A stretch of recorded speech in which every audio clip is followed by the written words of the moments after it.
ಸ್ನೇಹಿತರೆ ನಮಸ್ಕಾರ. ಸಂಪೂರ್ಣ ಮಹಾಭಾರತದ ಕಥೆಗಳ ಧ್ವನಿ ಸುರುಳಿಯ ಮುಂದುವರೆದ ಭಾಗದಲ್ಲಿ ಇಂದಿನ ವಿಷಯ ಧರ್ಮಜನಿಗೆ ದಾಳದೇಟು.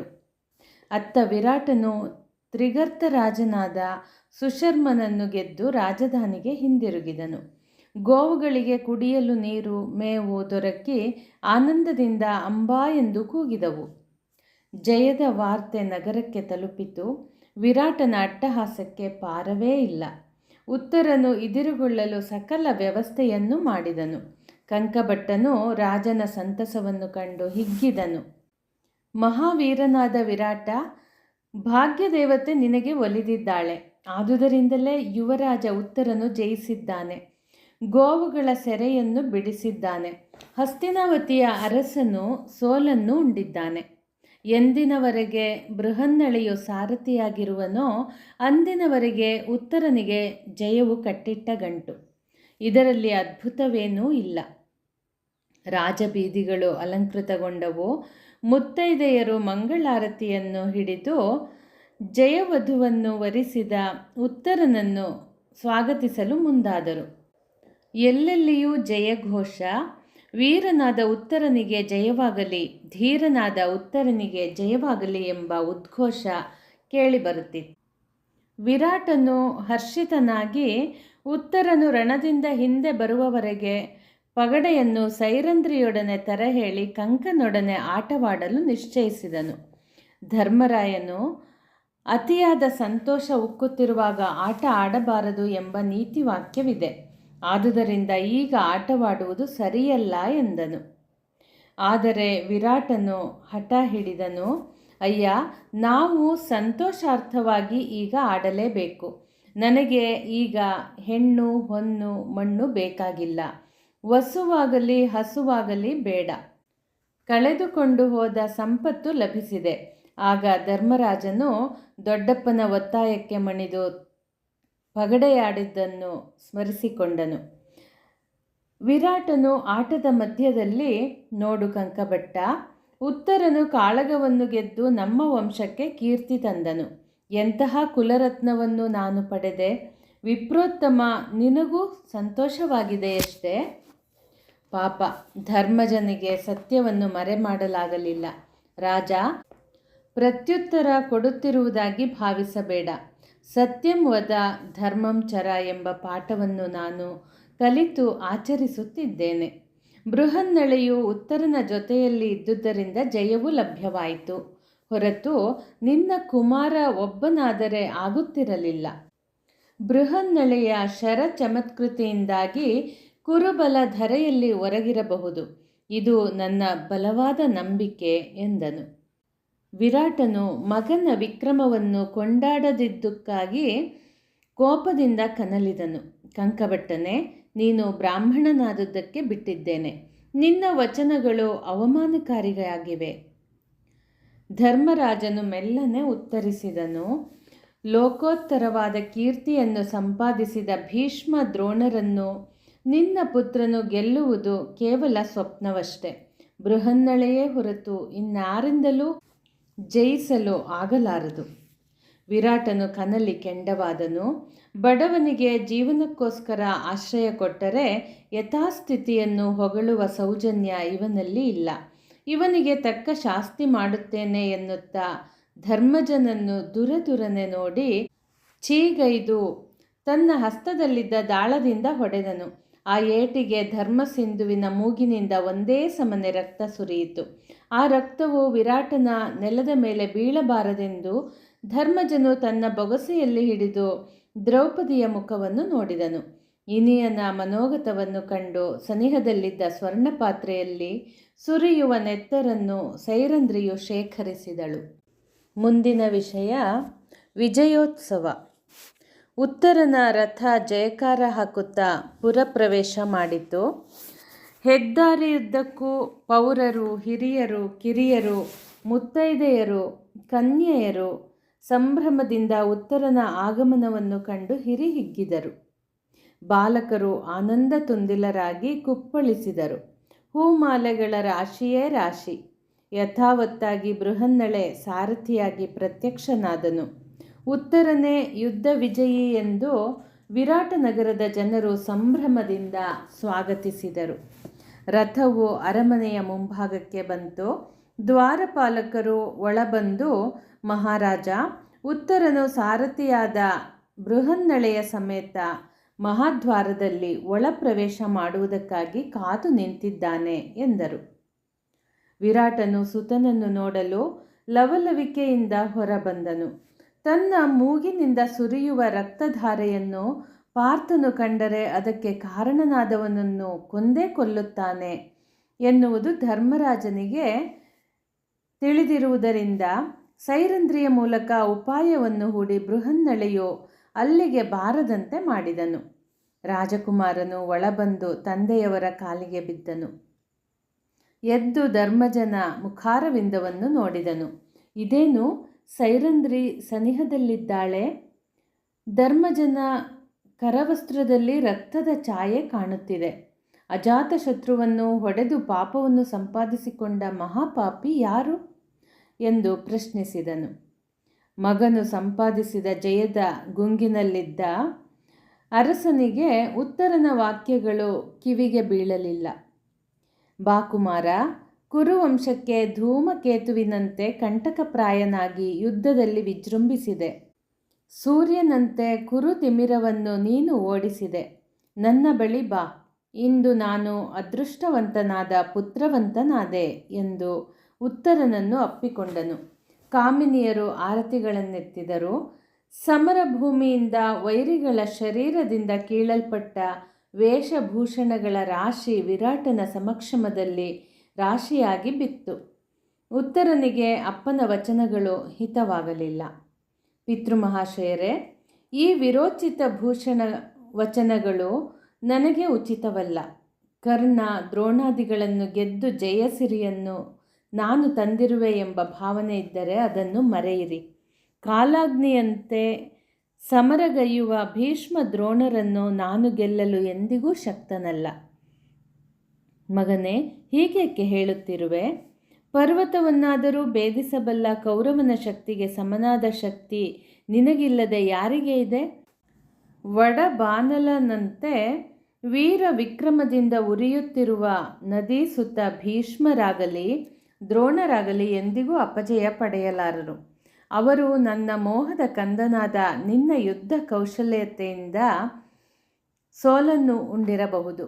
ಮಾಡುವವರು ಆಡುವುದಿಲ್ಲ ಎಂಬ ನುಡಿ ಇದೆ. ಈ ಮಹಾಶಕ್ತಿ ಇದ್ದರೂ ನಿನ್ನ ಸಂಕೋಚವನ್ನು ನೋಡಿದಾಗ ಆಶ್ಚರ್ಯವಾಗುತ್ತದೆ. ವೀರರು ಹರ್ಷಗೊಳ್ಳುವಂತೆ ನೀನು ಇಲ್ಲಿ ನಡೆದುಕೊಂಡೆ. ದುರಭಿಮಾನವು ನಿನ್ನ ಬಳಿ ಸುಳಿಯುವುದಿಲ್ಲ. ಅಪ್ಪ, ನಿಮ್ಮ ಪಾದಾರವಿಂದಗಳ ಮೇಲೆ ನನ್ನ 2 ಹಸ್ತಗಳನ್ನಿಟ್ಟು ಆಣೆ ಹಾಕಿ ಹೇಳುತ್ತಿದ್ದೇನೆ, ನಾನು ಹಸುಗಳನ್ನು ಸೆರೆಯಿಂದ ವಿಮುಕ್ತಿಗೊಳಿಸಲಿಲ್ಲ. ಶತ್ರುಗಳನ್ನು ಜಯಿಸಿದವನು ಬೇರೆಯೇ ಒಬ್ಬನಿದ್ದಾನೆ. ಈಗ ಅವನು ಅದೃಶ್ಯನಾಗಿದ್ದಾನೆ. ಅವನು ದೇವಕುಮಾರನಾದ ಅರ್ಜುನನೇ ಸರಿ. ಅಂಜಿ ಅಳುಕಿ ಓಡುತ್ತಿದ್ದ ನನ್ನನ್ನು ಹಿಡಿದೆಳೆದು ತಂದು ರಥದಲ್ಲಿ ಬಲಾತ್ಕಾರದಿಂದ ಕುಳ್ಳಿರಿಸಿ ವೀರಾವೇಶದಿಂದ ವಜ್ರಹಸ್ತನಾಗಿ ರಣಕಣದಲ್ಲಿ ಕಾದಿದ್ದಾನೆ. ಅವನು ಸರ್ಪದಂತೆ ವಿಷವನ್ನು ಕಾರುತ್ತಾ ಸಿಡಿಲಿನಂತಹ ಬಾಣಗಳನ್ನು ಪ್ರಯೋಗಿಸಿದ ಮಹಾವೀರನಿದ್ದಾನೆ. ಓಡಿ ಹೋಗಲನುವಾದ ನನ್ನನ್ನು ಹಿಂದೆ ಒಯ್ದು ಧೈರ್ಯ ತುಂಬಿ ಜಿಂಕೆಯ ಸಮೂಹವನ್ನು ಹಸಿದ ಹುಲಿಯು ಅಟ್ಟಿದಂತೆ ಕೌರವರನ್ನು ಓಡಿಸಿದನು. ವಿರಾಟನಿಗೆ ಮಗನ ಪ್ರಾಮಾಣಿಕತೆಯ ನುಡಿಗಳನ್ನು ಕೇಳಿ ಆಶ್ಚರ್ಯವಾಗಿ, ಮಗನೇ, ಆ ಧೀರನ ದರ್ಶನವನ್ನು ಒಮ್ಮೆ ಮಾಡಿಸು. ನಿನಗೆ ಬೆಂಗಾವಲಾಗಿ ನಿಂತು ವೈರಿಗಂಡಣವನ್ನು ನಿರ್ನಾಮ ಮಾಡಿದವನನ್ನು ನೋಡಲು ನನ್ನ ಹೃದಯ ಹಾತೊರೆಯುತ್ತಿದೆ ಎಂದನು. ಉತ್ತರನು ನಸುನಗುತ್ತಾ, ಅವನನ್ನು ಈಗ ನೋಡಲಾಗುವುದಿಲ್ಲ. ನಾಳೆ ಅಥವಾ 2 ದಿವಸಗಳ ನಂತರ ತಾನಾಗಿ ಕಾಣಿಸಿಕೊಳ್ಳುತ್ತಾನೆ. ಅಪ್ಪ, ಅದಿರಲಿ, ಈ ಕಂಕಪಟ್ಟನ ಹಣೆಯಿಂದ ರಕ್ತವೇಕೆ ಸುರಿಯುತ್ತಿದೆ ಎಂಬುದಕ್ಕೆ ಉತ್ತರವನ್ನು ನೀಡಿಲ್ಲ ಎಂದನು. ವಿರಾಟನು, ಕುಮಾರ, ನಾನೇ ಹೊಡೆದೆ. ನಿನ್ನನ್ನು ಹೊಗಳುವ ಬದಲಾಗಿ ಬೃಹನ್ನಳೆಯ ಬಗ್ಗೆ ಈತನು ಪ್ರಶಂಸಿಸುತ್ತಿದ್ದ. ಅದಕ್ಕಾಗಿ ಗಾಯಗೊಳಿಸಿದೆ ಎಂದನು. ಮಹಾರಾಜ, ಎಂತಹ ಅಕಾರ್ಯವನ್ನು ಮಾಡಿದೆ? ಸದ್ಧರ್ಮವಂತನಾದ ಕಂಕನನ್ನು ಘಾಸಿಗೊಳಿಸಿದೆಯಾ? ಅವನನ್ನು ಸಮಾಧಾನಪಡಿಸು. ವಿಪ್ರಹಿಂಸೆಯಿಂದ ನಮ್ಮ ಕುಲ ನಾಶವಾಗಬಹುದು. ಮಗನು ಆದೇಶಿಸಿದಂತೆ ವಿರಾಟನು ಧರ್ಮಜನಲ್ಲಿ ಕ್ಷಮೆಯನ್ನು ಬೇಡಿದನು. ಆಗ ಯುಧಿಷ್ಠಿರನು, ಅಯ್ಯ ವಿರಾಟ, ನಾನು ಕ್ಷಮಿಸಿ ಎಷ್ಟೋ ಹೊತ್ತಾಯಿತು. ನನ್ನ ಒಂದು ತೊಟ್ಟು ನೆತ್ತರೂ ನಿನ್ನ ಭೂಮಿಯ ಮೇಲೆ ಬೀಳುತ್ತಿದ್ದರೆ ರಾಷ್ಟ್ರ ಸಮೇತ ನೀನು ದಹಿಸಿ ಹೋಗುತ್ತಿದ್ದೀಯ. ನಾನಾಗಿಯೇ ಯಾರಿಗೂ ಕೆಡಕು ಮಾಡುವ ಭಾವನೆಯನ್ನು ಹೊಂದಿಲ್ಲವಾದರೂ ನನಗೆ ಕೇಡನ್ನು ಬಯಸಿದವನು ತಾನಾಗಿ ನಾಶವಾಗುತ್ತಾನೆ. ಇತ್ತ ಅರ್ಜುನನು ಯುದ್ಧ ಭೂಮಿಯಿಂದ ವೀರಶುಲ್ಕನಾಗಿ ತಂದಿರುವ ವೇಷಭೂಷಣಗಳನ್ನು ತನ್ನ ಶಿಷ್ಯೆಯಾದ ಉತ್ತರೆಗೆ ನೀಡಿದನು. ಯುವರಾಣಿಯು ಸಂತೋಷಚಿತ್ತಳಾದಳು. ಆನಂತರ ವಿರಾಟನಲ್ಲಿ ಹೇಗೆ ಪ್ರಕಟವಾಗಬೇಕೆಂದು ಪಾಂಡವರು ಒಂದು ಕಡೆ ಕಲೆತುಕೊಂಡು ನಿಶ್ಚಯಿಸಿಕೊಂಡರು. ಮುಂದಿನ ವಿಷಯ ಪಾಂಡವರ ನಿಜ ರೂಪ ಪ್ರಕಟ. ಅಂದಿನಿಂದ 3ನೆಯ ದಿನದಂದು ಪಾಂಡುಜಾತರು ಮುಂಜಾನೆ ಸ್ನಾನಾದಿ ನಿತ್ಯ ವಿಧಿಗಳನ್ನು ತೀರಿಸಿ ವೇಷಭೂಷಣಗಳಿಂದ ಸಾಲಂಕೃತರಾಗಿ ವಿರಾಟನ ಸಭೆಯಲ್ಲಿ ರಾಜನು ಸಿಂಹಾಸನವನ್ನೇರುವ ಮೊದಲೇ ಕ್ಷತ್ರಿಯ ಕುಮಾರರು ಕುಳಿತುಕೊಳ್ಳಲಿರುವ ಆಸನಗಳಲ್ಲಿ ಸಭೆಯಲ್ಲಿ ಮಂಡಿಸಿದರು. ಮಹಾರಾಜನು ಸಭಾಪ್ರವೇಶ ಮಾಡಿ ಸುರ ಸದೃಶರಾದ ಅವರನ್ನು ಎವೆ ಇಕ್ಕದೆ ವೀಕ್ಷಿಸಿದನು. ಏನಿದು ಕಂಕ, ನೀನು ವಿಪ್ರೋತ್ತಮನಲ್ಲವೇ? ಇದೀಗ ಯಾಕೆ ಇಲ್ಲಿ ಬಂದು ರಾಜರ ಸಾಲಿನಲ್ಲಿ ಕುಳಿತಿರುವೆ? ಈ ತೇಜಸ್ವಿಗಳು ಯಾರು? ನನ್ನ ಮೇಲಿರುವ ಸಲುಗೆ ಅತಿಯಾಯಿತೆ? ವಿರಾಟನ ಪ್ರಶ್ನೆಗೆ ಅರ್ಜುನನು ನಸುನಕ್ಕನು. ಮತ್ಸ್ಯರಾಜ, ಈ ಮಹಾಪುರುಷನನ್ನು ಯಾರೆಂದು ಬಗೆದೆ? ಇದಾವ ಆಸನ? ಈ ಮಹಾನುಭಾವನು ದೇವೇಂದ್ರನ ಸಿಂಹವಿಷ್ಟರದಲ್ಲಿ ಕುಳಿತುಕೊಳ್ಳಲು ಅರ್ಹತೆಯುಳ್ಳವನು. ಇವನೇ ಕುಂತಿಯ ಪ್ರಥಮ ತನುಜ, ನಮ್ಮೆಲ್ಲರ ಅಣ್ಣ ಧರ್ಮರಾಯನಾಗಿದ್ದಾನೆ. ನಮ್ಮ ಈ ಭೂಪತಿಯು ಹಸ್ತಿನಾವತಿಯಿಂದ ಒಮ್ಮೆ ಹೊರಟರೆ ಸಹಸ್ರಾರು ಗಜ, ತುರಗ, ರಥ, ಪದಾತಿಗಳು ಅವನನ್ನು ಅನುಸರಿಸುತ್ತಿದ್ದವು. ಭೂಮಂಡಲದ ರಾಜರು ತಮ್ಮ ಕಿರೀಟಗಳನ್ನು ಇವನ ಪಾದದ ಬಳಿ ಇಟ್ಟೆರಗಿ ಕಪ್ಪ ಕಾಣಿಕೆಗಳನ್ನು ಅರ್ಪಿಸಿ ಕೃತಾರ್ಥರಾಗುತ್ತಿದ್ದರು. ಸಕಲ ಸದ್ಗುಣಗಳ ರಾಯನೀತನು, ಧರ್ಮಿಷ್ಠನಾದ ಅಜಾತ ಶತ್ರುವಾಗಿದ್ದಾನೆ. ರಾಗದ್ವೇಷಾದಿಗಳನ್ನು ಜಯಿಸಿದ ಸಿದ್ಧ ಪುರುಷ ಯಮನಂದನ ಆಗಿದ್ದಾನೆ. ಇನ್ನೊಬ್ಬನ ಪರಿಚಯವನ್ನು ಕೇಳು. ಅಡುಗೆಯವನೆಂದು ಬಗೆದು ತರತರದ ಶಾಖ ಪಾಕಗಳನ್ನು ಮಾಡಿಸಿ ಉಂಡಿರುವೆಯಲ್ಲ, ಆ ಸಟ್ಟುಗವನ್ನು ಹಿಡಿದ ಹಸ್ತ ಸಾಧಾರಣವಾದುದಲ್ಲ. ಗದಾದಂಡವನ್ನು ಸರಸರನೆ ಬೀಸುತ್ತಿದ್ದ ಪವನಕುಮಾರನು ಕೆಲಕಾಲ ನಿನ್ನ ಅಡುಗೆ ಕೋಣೆಯಲ್ಲಿ ಊಳಿಗದ ಆಳಾಗಬೇಕಾಯಿತು. ಅವನೇ ಭೀಮ ಪರಾಕ್ರಮಿಯಾದ ಭೀಮಸೇನ. ದುರಾತ್ಮನಾದ ಕೀಚಕನನ್ನು ರಾತ್ರಿ ಬೆಳಗಾಗುವ ಮುನ್ನ ಯಮಸದನ ಕಟ್ಟಿದವನು. ಇವನು ಅಶ್ವರಕ್ಷಕನಾಗಿದ್ದ ಸ್ಫುರದ್ರೂಪಿ ನಕುಲ. ಗೋವುಗಳಿಗೆ ಹೊತ್ತಿಗೆ ಸರಿಯಾಗಿ ಆಹಾರ ನೀರನ್ನು ಕೊಟ್ಟು ಕಳೆದ 1 ಸಂವತ್ಸರದ ಅವಧಿಯಲ್ಲಿ ಪೂರ್ಣವಾಗಿ ಸಂರಕ್ಷಿಸುತ್ತಿದ್ದವನು ಸಹದೇವ. ಚಾರುಹಾಸಿನಿಯೂ ಮಂದಸ್ಮಿತೆಯೂ ಕಮಲದಳ ನೇತ್ರೆಯೂ ಆಗಿದ್ದ ಸೈರಂಧ್ರಿಯೇ ಯಜ್ಞ ಸಂಭೂತೆಯಾದ ದ್ರೌಪದಿ. ನನ್ನ ಪರಿಚಯ ಬೇಕೆ? ಇವರೆಲ್ಲರ ಪರಿಚಯ ಮಾಡಿಸುವಾಗ ನಡುವಿನಲ್ಲಿ ಒಬ್ಬನನ್ನು ಸಕಾರಣವಾಗಿ ಬಿಟ್ಟು ಬಿಟ್ಟಿದ್ದೇನೆ. ನಾನೇ ದಶನಾಮಗಳನ್ನು ಧರಿಸಿದ ಧನಂಜಯನಾಗಿದ್ದೇನೆ. ನಿನ್ನ ಮನೆಯಲ್ಲಿ ಹೆಣ್ಣು ಮಕ್ಕಳಿಗೆ ನೃತ್ಯವನ್ನು ಅಭ್ಯಾಸ ಮಾಡಿಸುವ ಅರೆವೆಣ್ಣಾಗಿ 1 ಸಂವತ್ಸರ ಕಳೆದೆ. ದೇವಸ್ತ್ರೀಯಾದ ಊರುಷಿಯಿಂದ ಪ್ರಾಪ್ತಿಯಾದ ನಪುಂಸಕತ್ವ ಶಾಪಕ್ಕಾಗಿ ಸಂವತ್ಸರವೊಂದನ್ನು ಇಲ್ಲಿ ಕಳೆದೆ.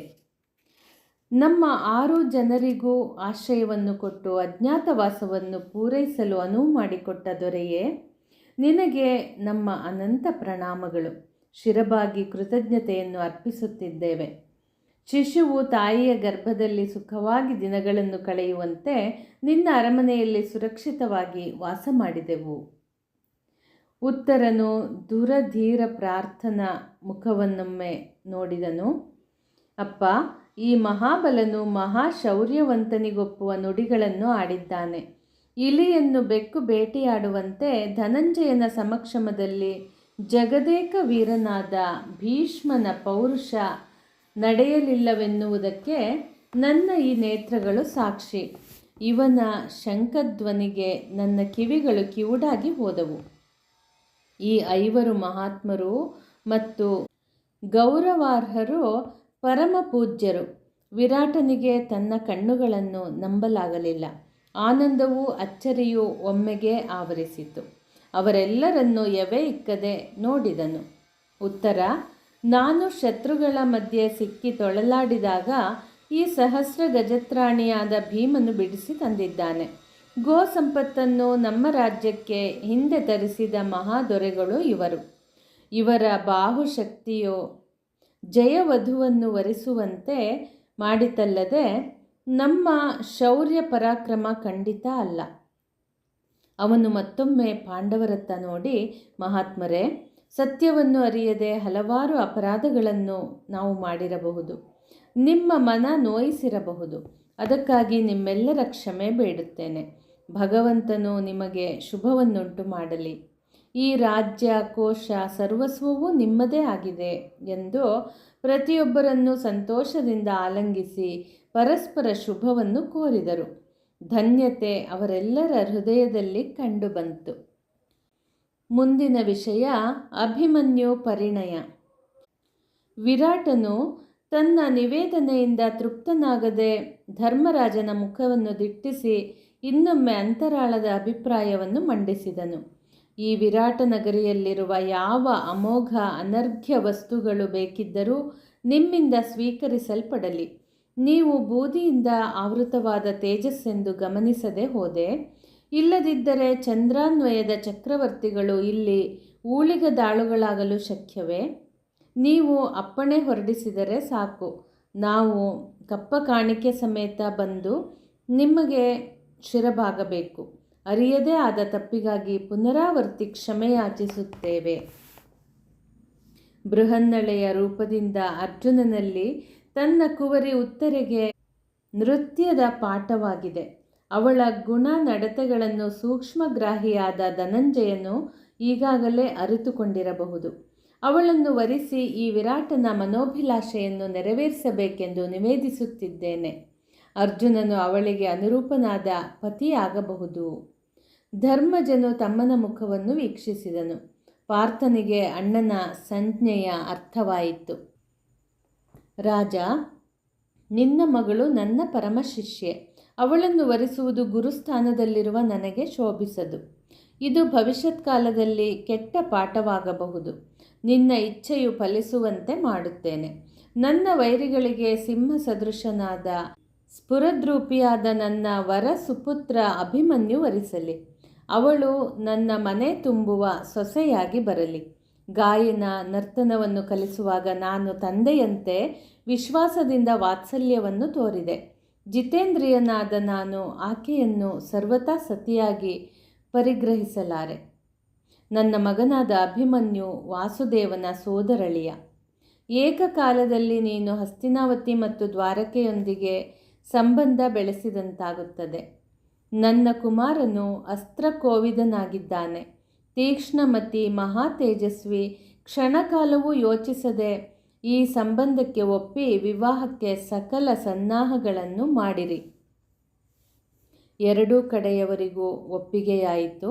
ಯದುನಂದನನಿಗೆ ಶುಭ ವೃತ್ತಾಂತದ ವಾರ್ತೆ ಮುಟ್ಟಿಸಿದರು.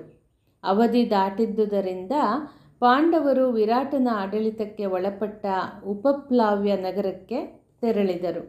ಕಾಶಿರಾಜ, ಶೈಬ್ಯ, ದೃಪದ ಮುಂತಾದ ಬಲಾಢ್ಯ ರಾಜರು ಧರ್ಮಜನಿಗೆ ನಮಿಸಿದರು. ಮುರಹರಿಯು ಅಣ್ಣನಾದ ಬಲರಾಮನನ್ನು ಕೃತವರ್ಮ, ಸಾತ್ಯಕಿ, ಅಕ್ರೂರ, ಸಾಂಬ, ಅಭಿಮನ್ಯು ಮತ್ತು ಸುಭದ್ರೆಯ ಸಹಿತ ಅಲ್ಲಿಗೆ ಆಗಮಿಸಿದರು. ಮದುಮಗನ ದಿಬ್ಬಣದಲ್ಲಿ 10,000 ಆನೆ, 1,00,000 ಕುದುರೆ, ಸಹಸ್ರಾರು ರಥ, ಪದಾತಿಗಳಿದ್ದರು. ವಸ್ತ್ರ ರತ್ನಾದಿಗಳು ಬಳುವಳಿಯಾಗಿ ಕೊಡಲ್ಪಟ್ಟವು. ಮಂಗಳವಾದ್ಯಗಳು ಮೊಳಗಿದವು. ಸಂಗೀತಗಾರರು ಗಾಯನವನ್ನು ಹಾಡಿದರು. ನಟರು ನೃತ್ಯ ಪ್ರದರ್ಶನವನ್ನು ನೀಡಿದರು. ವಂದಿಮಾಗದರು ಸ್ತುತಿಗೈದರು. ಭೂಪಾಲಕರ ಸಭಾಮಂಟಪಕ್ಕೆ ಸುಂದರಿಯರು ಉತ್ತರೆಯನ್ನು ಅಲಂಕರಿಸಿ ಕರಕೊಂಡು ಬಂದರು. ವೈಭವವೇ ವೈಭವ. ಆ ಸಭೆಯಲ್ಲಿಯೂ ದ್ರೌಪದಿಯ ರೂಪ ಲಾವಣ್ಯವು ಮದನನ ಸತಿಯಾದ ರತಿಯನ್ನು ಮೀರಿಸುವಂತಿತ್ತು. ಗುರು ಹಿರಿಯರ ಸಮಕ್ಷಮದಲ್ಲಿ ವಿಪ್ರರ ಮಂತ್ರಘೋಷ ಮಂಗಳವಾದ್ಯವಾಗುತ್ತಿರುವಾಗ ಉತ್ತರೆಯು ಅಭಿಮನ್ಯುವಿಗೆ ಮಂದಾರದ ಮಾಲೆಯನ್ನು ಹಾಕಿ ವರಿಸಿದಳು. ಸಹಸ್ರಾರು ಪ್ರಜೆಗಳು ಭಾರೀ ಭೋಜನವನ್ನು ಮುಗಿಸಿ ವಧೂವರರಿಗೆ ಆಶೀರ್ವಾದ ಮಾಡಿದರು. ಭೂಸುರರಿಗೆ ಗೋವುಗಳನ್ನು ದನ ಕನಕವನ್ನು ವಿರಾಟನು ದಾನ ಮಾಡಿದನು. ಸಕಲರಿಗೂ ಸಂತೋಷವೇ ಸಂತೋಷ. ಆನಂದ ಮೇರೆ ಮೀರಿ ಸಾಗರವಾಗಿ ಹರಿಯಿತು. ಮತ್ತೆ ಮುಂದಿನ ಸಂಚಿಕೆಯಲ್ಲಿ ಮುಂದುವರೆಸೋಣ. ಧನ್ಯವಾದಗಳು.